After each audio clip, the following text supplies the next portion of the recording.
इश्क और मोहब्बत एक ही डोरी में बंधी दो मुख्तलिफ गिराएं हैं। किसी भी मकाम पर खड़े होकर इनमें से किसी एक को चुनना पड़ता है। और मैं कहती हूँ मोहब्बत को चुनना इंसान को बहुत सस्ता पड़ता है। इसमें सिर्फ दिल ज़ख्मी हो जाता है। मगर इश्क में पूरे सियापे हैं। इश्क बड़ा महंगा पड़ता है।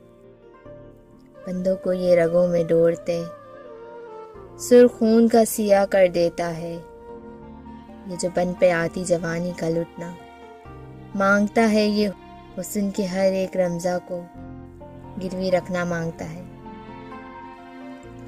ये आँखों की सुर्खी का वीरानी में डूबना मांगता है।